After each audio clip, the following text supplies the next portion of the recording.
Well, Honey Bunny found a story that I thought was fake, but it turns out it's not, and you should be aware. Breaking news, a monkey-carrying truck has just crashed in Mississippi and all the monkeys scattered. According to authorities, the rhesus monkeys were on their way to a testing facility in Florida after being at Tulane University and require PPE just to handle personal protective equipment. The monkeys were about 40 pounds each and were reported to have been aggressive as well. They're also carrying the hepatitis C, herpes, and COVID viruses. Local. Well, sure, they're aggressive. I rarely say this on radio, but Ron, who decided to give the monkeys herpes? How could you not be aggressive? They gave the monkey herpes. I bet you a sawbuck of Democrats at the root of this problem. Have been warned to stay away from the animals, and they are extremely aggressive towards humans.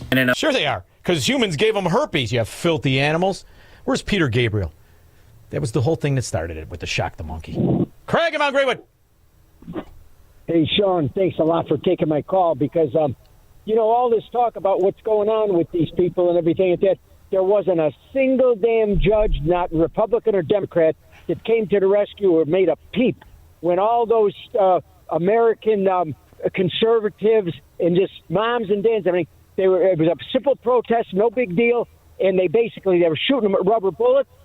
When they wanted them to leave, all the people who were outside that were doing nothing wrong, all you're talking about January 6th.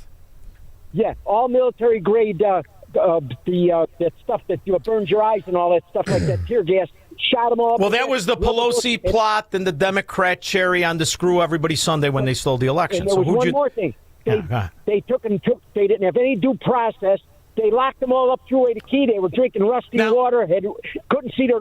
It was the most horrendous thing. Nobody went to jail. There's no justice for all the crimes and all the how he victimized. Well, it's not over yet. People. It's not over yet. Number one. Number two. You dealt with a lot of primates in your former job at the zoo there. So how do you deal with a screaming monkey with herpes? What would you suggest is the best thing to do aside from running? What do you suggest you do if you have a screaming primate with herpes coming in? Yeah. You're in trouble, brother. I'm telling you, you're in trouble with them. They got them big, long teeth. Them canine teeth are unbelievable. And the big, long claws and everything. Oh, they get a hold of you. You're in trouble. You're in trouble. Like Kamala Harris in a nightclub. Big, long teeth.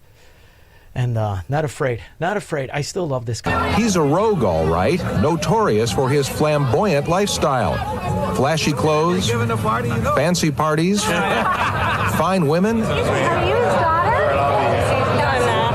No, but I will be cars. a future presidential candidate who called herself the most qualified presidential candidate to ever run for office. She had the support of a lot of people, only the ones that didn't want to pay taxes. They're not blind. They're transactional. Were you surprised by this heel turn? Even Bill Gates, who gave $50 million to a nonprofit backing your campaign, said the election. Let's think about that. Bill Gates gave $50 million to some front group to back this bimbo's campaign. Willie Brown's sidebroad. Was unprecedented significance. Recently thanked Trump on camera for his incredible leadership. I was surprised, and the speed with which they did it. I was surprised. And people are showing themselves to be blatantly and unapologetically transactional. Who have you been most surprised by of all those leaders? All of them. Every one of them. They're not unintelligent. They are not uneducated. They can see what all of us are seeing every day. They're not blind. See, but you can't see. You can't see why they pretended to support you. After all, your only qualification is you used to stoop Willie Brown. That's it. A scandal in San Francisco because the state, the government, led by Willie Brown, was paying you 3 times what it paid your coworkers at the same level, in some cases even your bosses. He bought you a Mercedes, he bought you a BMW, and the only reason anybody knows your name is he had so much cheese. He got you elected to your first job after breaking all the campaign rules. See, this is the crucial point. Willie Brown is the Mike Madigan of San Francisco. That's all this $2 pimp ever was. He's a rogue, all right, notorious for his flamboyant lifestyle. Flashy clothes, fancy parties, fine women, and fast cars. You should from now on address me as the mayor. If ever a man and a municipality were made for each other, it is this man, this place. Although, I think that the other mayor of San Francisco, who's now the governor of California, is an even bigger scumbag because he's linked to more theft, more stolen money, more misappropriated money. The California pension funds, they're in trouble, aren't they? They're the largest pension funds in America, specifically the California Public Employee Retirement System.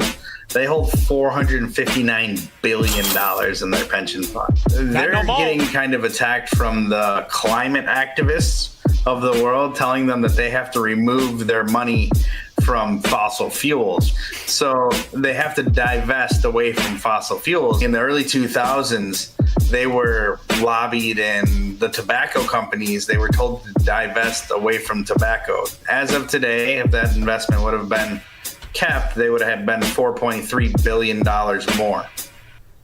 And what are the repercussions? The rest of the country makes up the difference to these mafia members. And that's the game. And when it comes to injustice and judges, here's what Democrat moron scum judges are capable of doing. A 65-year-old diesel mechanic, beloved in his community, winds up sentenced to a year in federal prison for violating EPA rules. He's now asking the Trump administration for a pardon, saying he was only trying to help some truckers keep their rigs on the road. National correspondent Jeff Paul has his story. When it comes to anything diesel, Troy Lake knows how to fix it, especially newer EPA-mandated emission systems that seem to be sidelining drivers. We'd get 200 calls a day. My truck's broke. From commercial big rigs to school buses and fire trucks, Troy says everyone was breaking down. The biggest thing I was hearing is the devices or their truck broke down and not able to deliver products or not able to get to a fire. Troy found a workaround. This is the EGR system.